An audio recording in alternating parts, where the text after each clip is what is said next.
হরে কৃষ্ণ, মায়াপুর লীলানাথ চ্যানেলে আপনাদের সবাইকে স্বাগতম। তো যারা যারা এই চ্যানেলটিতে আপনারা ভগবত কথা শ্রবণ করছেন, যারা চ্যানেলটি সাবস্ক্রাইব করে আমার সাথে রয়েছেন, তাদেরকে আমার অসংখ্য ধন্যবাদ, আপনাদের প্রণাম। আর যারা নতুন ভিডিওটি দেখছেন তারা অবশ্যই, যদি আপনাদের ভালো লাগে তাহলে চ্যানেলটি সাবস্ক্রাইব করতে পারেন এবং আগে যে বিষয়গুলি আলোচনা করা হয়েছে সেগুলো শ্রবণ করতে পারেন।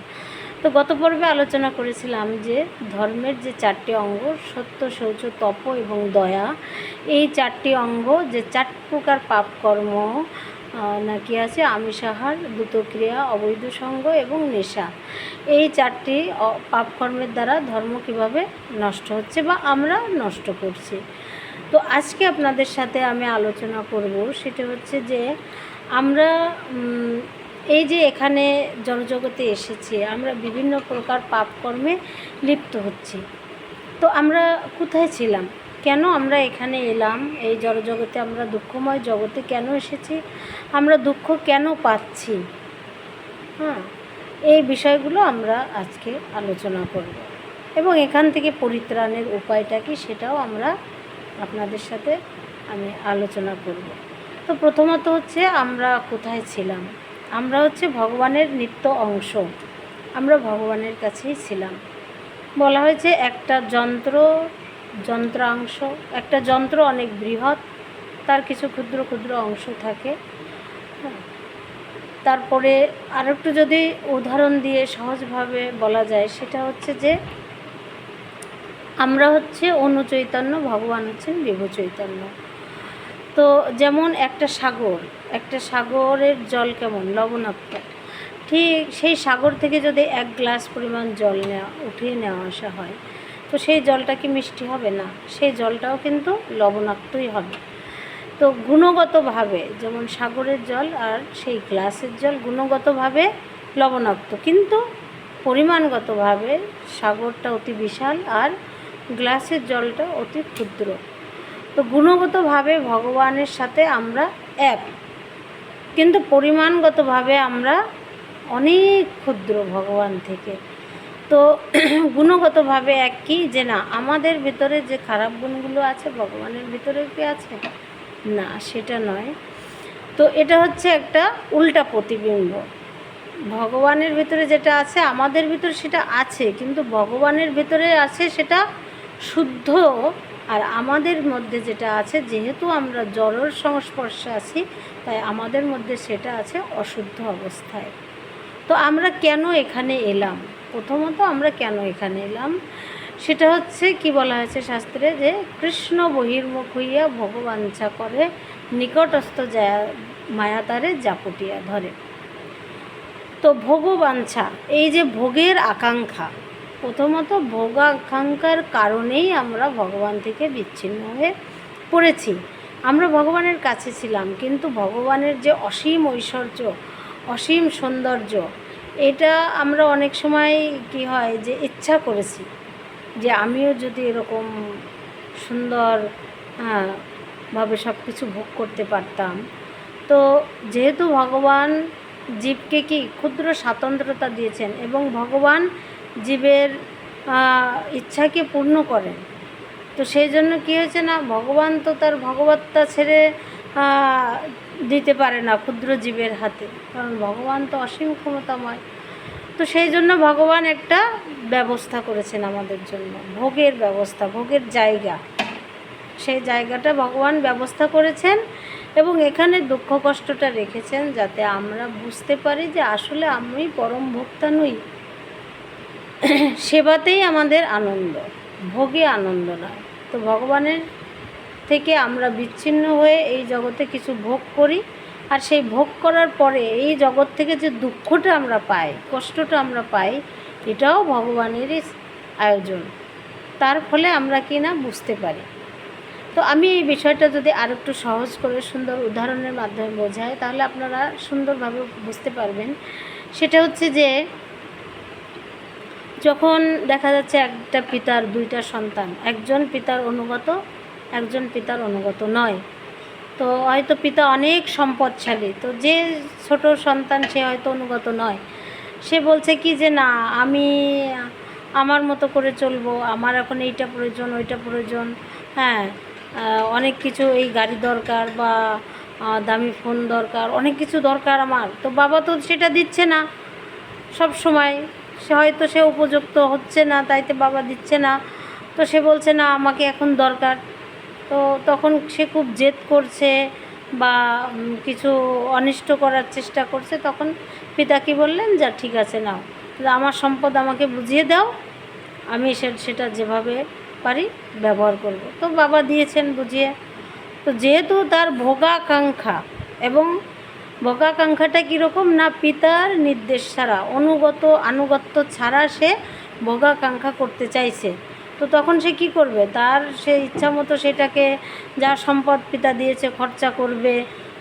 তখন তার চারপাশে অনেক বন্ধু বান্ধব থাকবে, তারাও তার মাধ্যমে সে বিভিন্ন প্রকার অবৈধ সঙ্গ, মদ জুয়া এগুলো করে কি করবে না, সেইটা নষ্ট করে ফেলছে। তারপরে কি হয়েছে, যখন সে নষ্ট করে অত্যন্ত, যখন আর নেই কিছু সম্পদ, তখন তো তার কাছে আর কেউ আসবে না। তারপর যখন সে অত্যন্ত দুঃখ কষ্টে অনাহারে অনিদ্রায় দিন কাটাবে, তখন কি করবে, যে না, সে চিন্তা করবে যে আমি যেটা করেছি ভুল করেছি, তা আমি আবার পিতার কাছে ফিরে যাই। আর সেই পিতার কাছে যখন ফিরে যাবে, পিতা কি তাকে ফেলতে পারবে? যতই সন্তান খারাপ হোক, পিতা কখনো তাকে ফেলতে পারে না। পিতা কিন্তু তাকে আবার বুকে টেনে নেবে।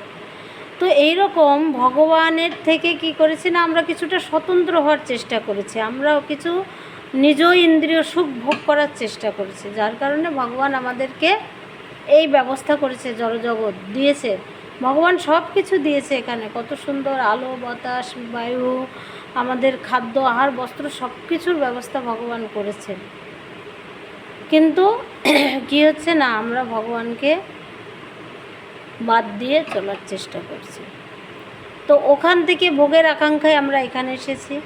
আবার এখানেও আমরা স্বাতন্ত্রতা স্বৈরাচারিতা করছি। এখানেও ভগবান বলেছে যে তুমি যদি এখানে থেকেও যদি ভগবানকে স্মরণ করেও কিছু করা হয়, তবুও কিন্তু আমরা ভগবানের কাছে ফিরে যেতে পারি। কিন্তু না, আমরা এখানে এসেও প্রথমত আমরা ভগবানকে অবহেলার কারণে, ভোগের কারণে এখানে এই দুঃখময় জগতে এসেছি।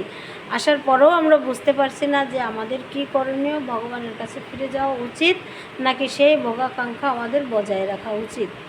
তো এই ধরনের বিভিন্ন প্রকার আমাদের যে ইন্দ্রিয় তৃপ্তির ব্যবস্থা, এগুলো করতে গিয়ে আমরা কি করছি, নানা প্রকার যে অসৎকর্ম, অসৎ উপায়, দিনরাত নিজের ইন্দ্র সুখ ভোগের চিন্তা, এইগুলোতে আমরা মেতে থাকছি। তো আমরা ভগবানকে ভুলে গেছি। কৃষ্ণ বহির্মুখ হইয়া ভগবাঞ্ছা করেন, নিকটস্থ মায়াতরে জাপটিয়া ধরে। অনাদিকাল থেকে ভগবানকে আমরা ভুলে রয়েছি, কিন্তু ভগবান পরমাত্মা রূপে আমাদের সাথে রয়েছেন। যেমন বলা হয়েছে, একটি গাছে দুটি পাখির উদাহরণ দেওয়া হয়েছে শ্রীমদ্ ভগবদ্ গীতায়। বলা হয়েছে সেখানে যে একটি গাছে দুটি পাখি, একটি হচ্ছে জীবাত্মা, একটি পরমাত্মা। তো একটি পাখি ফল খাচ্ছে, আর একটা পাখি কি প্রত্যক্ষদর্শী রূপে সব কিছু দর্শন করছে। তো জীবাত্মা রূপে আমরা এই জগতে বিভিন্ন কর্ম করছি, কর্মের ফল ভোগ করছি, আর পরমাত্মা রূপে ভগবান আমাদের সাথে থেকে সেগুলো দর্শন করছে। তো যখন আমরা এই যে বিভিন্ন প্রকার কর্ম করি, যখন আমরা ভালো কর্মগুলো করার আমাদের আকাঙ্ক্ষা হয়, বুঝতে হবে পরমাত্মাই আমাদেরকে সেই নির্দেশটা প্রদান করছেন। আর যখন আমরা খারাপ কর্মগুলো করছি, তখন জীবাত্মা সেই দিকে ধাবিত করছেন। কিন্তু দেখবেন অনেক সময় খারাপ কিছু করতে গেলেও আমাদের মনে একটা বাধা আসে, তো সেটা কিন্তু পরমাত্মাই বাধাটা দেয়। তো জীবাত্মা যদি একবার বলছে, যদি একবার সে ভগবানের দিকে উন্মুখ হয়, ভগবানের দিকে সে একবার যদি ফিরে তাকায়, তাহলে তার এই জগতের দুঃখটা কিন্তু নিবৃত্ত হয়ে যায়। তো সেই জন্য বলা হয়েছে যে ভগবানকে বাদ না দিয়ে আমরা যদি ভগবানকে কৃষ্ণকেন্দ্রিক জীবন যদি আমরা করি, বলা হয়েছে কি, কৃষ্ণের সংসার করো ছাড়ি অনাচার।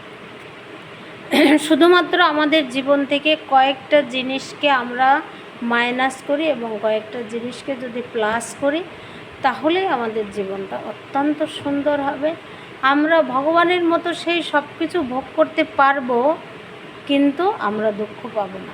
তার একমাত্র পন্থা হচ্ছে এই কৃষ্ণ ভাবনামৃত। এখানে এখানে কত সুন্দর দেখুন, আমরা ভগবানকে বাদ দিয়ে ভোগ করার আকাঙ্ক্ষার ফলে আমরা দুঃখ কষ্ট ভোগ করছি, কিন্তু সেই একই ভোগ যদি আমরা ভগবানকে মধ্যমণি রেখে যদি আমরা করি তাহলে কিন্তু আমাদের কোনো দুঃখ নেই। আমরা অনেক সুস্বাদু রান্না করছি, করে না আমি নিজেই খাচ্ছি, তার ফলে ভগবান বলছেন গীতাতে কি, যে পচন্তে আত্মকারণাৎ প্রতি গ্রাসে গ্রাসে পাপ ভোজন করছে, ভগবদ্গীতা 4th অধ্যায় বর্ণনা করা হয়েছে। আর ভগবান বলেছেন যজ্ঞাশিষ্ট সিনা মুচ্চন্তে সর্বকিল্লেশ, যজ্ঞ অবশিষ্ট অন্ন তুমি গ্রহণ করো, তোমার সমস্ত পাপ দূরীভূত হবে। অর্থাৎ আমি যদি সেই একই প্রকার অনেক প্রকার সুস্বাদু রান্না করে যদি আমি ভগবানকে নিবেদন করি, ভগবান যেগুলো পছন্দ করে, এমন নয় আমার পছন্দের, ভগবান যেগুলো পছন্দ করেন, ভগবান নবম অধ্যায় 26 নম্বর শ্লোকে বলেছেন পত্রং পুষ্পং ফলাং তয়ং যৌম ভক্ত প্রযোজ্যতে তদ্ব্রত অশ্নাসী।